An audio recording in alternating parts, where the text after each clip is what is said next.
અમદાવાદમાં પડેલા ભારે વરસાદના કારણે પાણી ભરાયા છે। હાલમાં અમે ઉપસ્થિત છીએ નિકોલ વિસ્તારમાં, ત્યાં પણ પાણી જે છે તે ભરાયા છે અને લોકોએ પારાવાર સમસ્યાનો સામનો જે છે તે કરવો પડી રહ્યો છે। ખાસ કરીને શ્રી હરિ એપાર્ટમેન્ટ યોગા સર્કલ પાસેના દ્રશ્યો જે છે તે આપ જોઈ શકો છો કે મોટી સંખ્યામાં અહીં રહીશો જે છે તે રહી રહ્યા છે અને તેમને પારાવાર સમસ્યાનો સામનો જે છે તે કરવો પડી રહ્યો છે। સમગ્ર રોડ જે છે તે પાણીમાં ગરકાવ જે છે તે થઈ ચૂક્યો છે અને વાહન ચાલકોને પોતાનું વાહન જે છે તે લઈ જવું હોય તો પણ મુશ્કેલીનો સામનો જે છે તે કરવો પડી રહ્યો છે। અંદાજિત 650થી પણ વધારે અહીં મકાનો આવેલા છે અને મકાનોમાં રહેતા તમામ લોકો જે છે તે દર વર્ષે આ પ્રકારની પારાવાર સમસ્યાઓ જે છે તેનો સામનો કરતા હોય છે, પરંતુ કોર્પોરેશન જે છે તેનો યોગ્ય ઉકેલ જે છે તે લાવતી નથી। આટલું મોટું મેદાન હોવા છતાં પણ ત્યાં પાણી ન ભરાતા રસ્તા ઉપર જે છે તે પાણી ભરાતું હોય છે અને તેના જ કારણે લોકો જે છે તે હાલ તો અહીં ત્રાહીમાં પોકારી ચૂક્યા છે અને એક જ માંગ કરી રહ્યા છે કે કોર્પોરેશન દ્વારા ઠોસ કાર્યવાહી કરવામાં આવે જેથી કરીને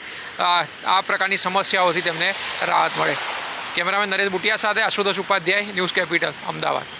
અમદાવાદમાં પડેલા વરસાદના કારણે નીચાણવાળા વિસ્તારોમાં પાણી ભરાયા છે।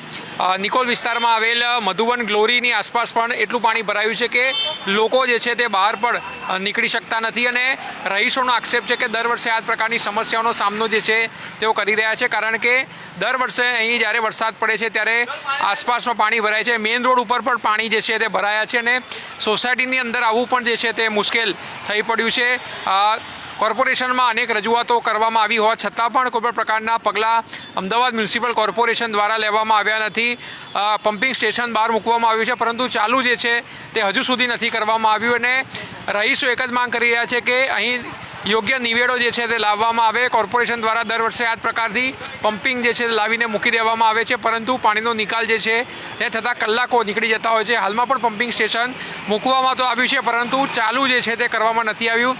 ક્યારે ચાલુ કરશે અને ક્યારે પાણીનો નિકાલ આવશે તે પણ એક સૌથી મોટો પ્રશ્ન છે। રહીશો સાથે વાત કરશું, જાણશું શું સમસ્યા થઈ રહી છે। મિત્ર, કેટલા વર્ષ અહીંયા રહો છો, શું તકલીફ છે? છેલ્લા 6-7 વર્ષથી રહીએ છીએ પણ અહીંયા પાણીનું આ ભરાવાનું સોલ્યુશન હજી સુધી નથી આવ્યું। કોઈ મેડિકલ ઇમરજન્સી હોય તો પણ બહુ તકલીફ પડે છે। દરેક વસ્તુ જીવન જરૂરિયાત વસ્તુ લેવા જઈએ પણ કઈ રીતે જઈએ? ઘરમાં કોઈ બી જોબ કરતું હોય કઈ રીતે જોબ કરે? બીજા રોડ ઉપર જ્યારે કમ્પ્લેટ છે ને અમારા રોડ ઉપર જવાય એવું જ નથી। કઈ રીતે જઈશું માણસ? ખાલી વોટિંગ લેવા જાઓ છો તમે શું? વોટ લેવા નેતાઓ આવે છે પરંતુ આ પ્રકારની સમસ્યાથી જ્યારે જનતા પીડાતી હોય છે ત્યારે આવતા નહીં। મિત્ર, શું કહેશો, કેટલા વર્ષથી અહીંયા રહો છો અને જે પાણી ભરાય છે શું તકલીફ પડે છે? નાના બાળકો કઈ રીતે હેરાન પરેશાન થાય? છેલ્લા 6 વર્ષથી અહીંયા રહીએ છીએ પણ છેલ્લા 2 વર્ષથી આજે સખત પાણી ભરાવાનો પ્રશ્ન છે જે હજી સોલ્વ થતો નથી। એએમસીને દર વખતે કમ્પ્લેન કરવા છતાં બી આનું કોઈ નિરાકરણ આવતું નથી। બાજુમાં જ નવો ટીપી રોડ બન્યો છે જે ઊંચો બનાવ્યો છે જેથી આ રોડ નીચો થઈ ગયો છે અને બધું પાણી સોસાયટીની અંદર ફરી વળે છે। એટલે આ એએમસીની અણઆવડતનો જ નમૂનો છે જે કહી શકાય। માત્ર 4 ઇંચ વરસાદમાં જે બી 10 વાગ્યાથી બંધ થયો છે એના 6 કલાક પૂરા થવા છતાં પણ આ વરસાદ પૂરો થયો નથી।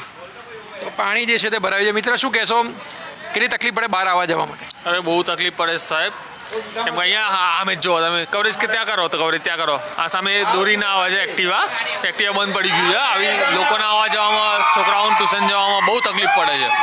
સ્કૂલમાં જવામાં કહો તમે, બહુ તકલીફ પડે છે અહીંયા। તો લોકોને તકલીફ જે છે તે પડી રહી છે। માસી, શું તકલીફ પડે છે? બહાર જવું હોય તો કઈ રીતે જઈ શકતા નહીં? બહાર જવું હોય તો રિક્ષામાં નહીં જઈ શકતા, ગાડી નહીં ચાલુ, બંધ થઈ જાય છે વારંવાર અને 3 દિવસથી સોલંકી સાહેબને રિક્વેસ્ટ કરી છે પણ સાંભળતા જ નથી। આમ તો 1 મહિનેથી રિક્વેસ્ટ કરી છે પણ સાંભળતા જ નથી, કોઈ સાંભળવા તૈયાર નહીં। એ તો પ્રોબ્લેમ કેટલો છે બધા બ્લોકવાળાને। તો પ્રોબ્લેમ જે છે તે પડી રહ્યો છે કારણ કે પાણી જે છે તે આસપાસમાં ભરાયું છે અને સોસાયટીના રહીશો જે છે તે બહાર પણ જઈ શકતા નથી।